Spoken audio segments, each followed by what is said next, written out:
జాతీయ జనగణనలో కులగణన చేపట్టాలన్నారు మాజీ మంత్రి జీవన్ రెడ్డి. దీనిపై సీఎం రేవంత్ కూడా లేఖ రాశానన్నారు. కులాల వారీగా ఖచ్చితమైన జనాభా లెక్కలు ఉంటేనే బీసీలకు చట్టబద్ధంగా సముచిత రిజర్వేషన్లు అమలు చేయడం సాధ్యమవుతుందన్నారు. జనాభా ప్రాతిపదికన రిజర్వేషన్లు కల్పించడంతో పాటు కుల వృత్తులను ప్రోత్సహించేందుకు వీలు కలుగుతుందన్నారు. దీనిపై అసెంబ్లీలో తీర్మానం చేసి కేంద్రానికి పంపాలన్నారు జీవన్ రెడ్డి. జనగణన అనేది అందులో కులగణన చేర్చలేకపోవడంతో అది కొంత మనం ఆశించినటువంటి యొక్క అంటే సామాజిక వెనుకబాటుతనాన్ని గురవుతున్నటువంటి యొక్క బలహీన వర్గాలు జాతీయ స్థాయిలో ఏదైతే ఓబీసీగా మనం భావిస్తామో జాతీయ స్థాయిలో ఇక్కడ బ్యాక్వర్డ్ క్లాస్గా మనం భావిస్తాం. వాళ్ళు ఏదైతే ఉందో ఆందోళనకు గురవుతున్నారు. వాళ్ళు ఈ జనగణన చేపట్టబోతున్నారో కులగణన కూడా చేర్చి జాతీయ స్థాయిలో ఇవాళ మా సామాజిక వర్గం లెక్కలు అంటే దీనికి శాంటిటీ ఉంటుంది. These cannot be question.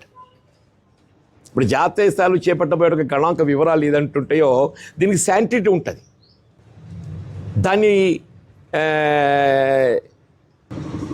దాన్ని రేపు కోర్టులో దాని చర్చకు వచ్చినా ఈ లెక్కలను ఏదైతే ఉందో కాదనలేం. ఇప్పుడు ఇంతవరకు ఏదైతే ఉందో మనం ఏ మేరకు ఏ లెక్కలు పెడుతున్నా కానీ ఏదైతే ఉందో మన దగ్గర డెడికేటెడ్ కమిషన్ లెక్కలు తీసింది. తెలంగాణ రాష్ట్రంలో డెడికేటెడ్ కమిషన్ లెక్కలు తీసింది. జాతీయ స్థాయిలో ఆ విధమైనటువంటి ఒక వివరాలు ఫ్యాక్చువల్ లేవు. అది వస్తే ఏదైతుందో వీళ్ళకి ఒక రైట్ పొందబోతారు. అది వస్తే ఈ సామాజిక వెనుకబాటుతనానికి గురవుతున్నట్టు బలహీన వర్గాలు చట్టబద్ధంగా కూడా హక్కులు పొందేటువంటి ఒక అవకాశం ఏర్పడతాయి. ఇప్పుడు వాళ్ళు మనం ఏం మాట్లాడినా కానీ ఏదైతుందో వాళ్ళు చెప్పే గణాంకాలకు ఆధారపూరితం చూపెట్టాలి.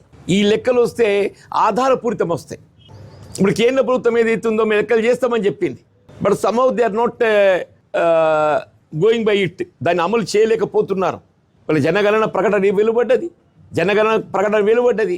ప్రొఫార్మా వెలువడ్డది. అందులో కులగణన చేసేపలేదు.